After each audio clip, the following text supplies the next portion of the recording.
strengthening the instruments of international criminal law, global warming, and development issues, including democracy and governance. Distinguished guests, members of Parliament play a central role in national and global efforts to promote and protect human rights, democracy and peace as democratically elected representatives, as well as leaders in their own communities. Since its founding in 1978, parliamentarians for global action have made significant progress in areas of major global importance, such as disarmament and peace negotiations, measures for non-proliferation and mass destruction, illegal trade in small arms and light weapons, maritime protection, sexual orientation and gender identity, reproductive health as well, early and forced marriages, migration and development, reform of democracy and human rights. The present state of the world calls for our focus to the dangerous issues: war, economic inequality, climate change, and even democracy. This is the high time parliamentarians from around the globe should come forward to take such pertinent issues head on and influence domestic and international policies for addressing these. Looking at the Pakistan's context, these concerns are very important, where combating climate change along with political and social change is a well-known community challenge. For many years, we have lived in a situation dealing with the past and organizing development and peace in a difficult area. We strongly believe that the solution to problems that the world is currently facing is a global approach and cooperation, which is why we are happy to hold this meeting today. Having said that, I would like to highlight the challenges and factors that contribute to the variances in the implementation and adoption of reforming national laws in context to ICC. One of the key factors is the cultural and social context, like the laws reflect local values, norms and historical experiences, and we have to actually bring those in conformity. Political systems and institutions are the second element. Different governance structures, political ideologies and interest groups influence law reforms, and we have to deal with these. Then comes the economic conditions, of course, play a very pivotal and basic role. Economic development, resources and priorities impact law reform adoptions. And then come the legal traditions and frameworks. Indeed, we hail from different legal backgrounds. The civil law and common law are the two examples. Besides, countries adopt reforms at different pace due to varying capacities and priorities. Some countries adopt comprehensive reforms while others make incremental changes.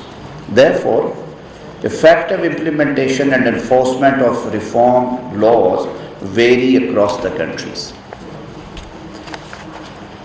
Pakistan's contribution to international peace and justice is one of the areas I'll take a minute.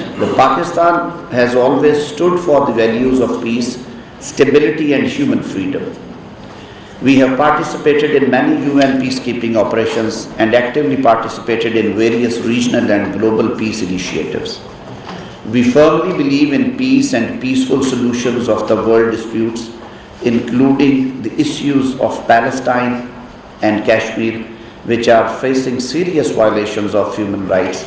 And when we talk about Gaza, the history will tell us that how painful this dispute is. Violation of human rights, and unfortunately world is failing to effectively intervene for peaceful solution of the conflicts. In this context, yes, complementary principle has been violated.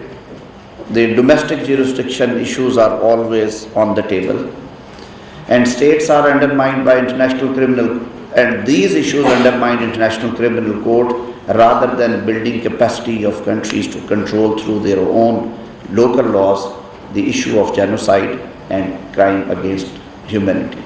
And we have to think, we have to learn lessons from history. that unless and until we don't go for a global approach, we will be failing in our duty as a nation, as a state, as member of this larger global community. We are committed to promoting human rights, social and economic development, and building resilience to climate change within our country and to stand with all global policies and action plans. The legislation passed by National Assembly and Senate of Pakistan is of great significance for the rights of women, minorities and poor sections of societies. Moreover, we are not only victims but also advocates for positive actions.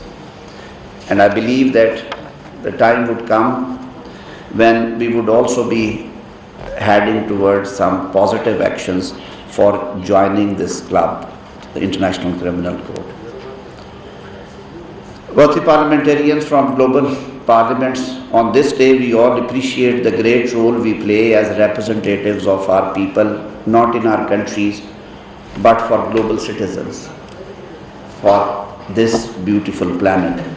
We need to give voice to voiceless, help those who need it most, and fight for global justice.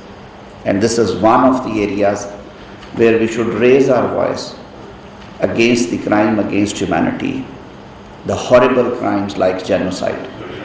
The work we do in gatherings like this should benefit the people and produce results, work that will be remembered for years to come, work that would benefit the posterities.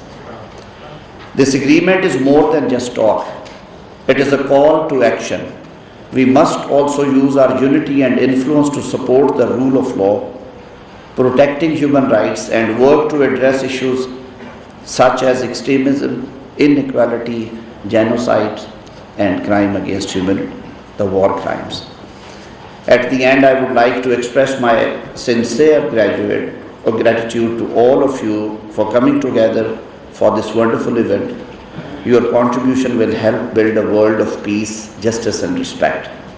I believe that it is not too late to engage in dialogue, conversation and work together to create an era of justice, peace and prosperity for all across the world. Pakistan is working with the rest of the world to achieve these goals, and we look forward to working with each and every one of you to realize our shared dreams. Thank you very much. वज़ीर कानून आज़म Nazir Tarar parliamentarians for global action के 45वें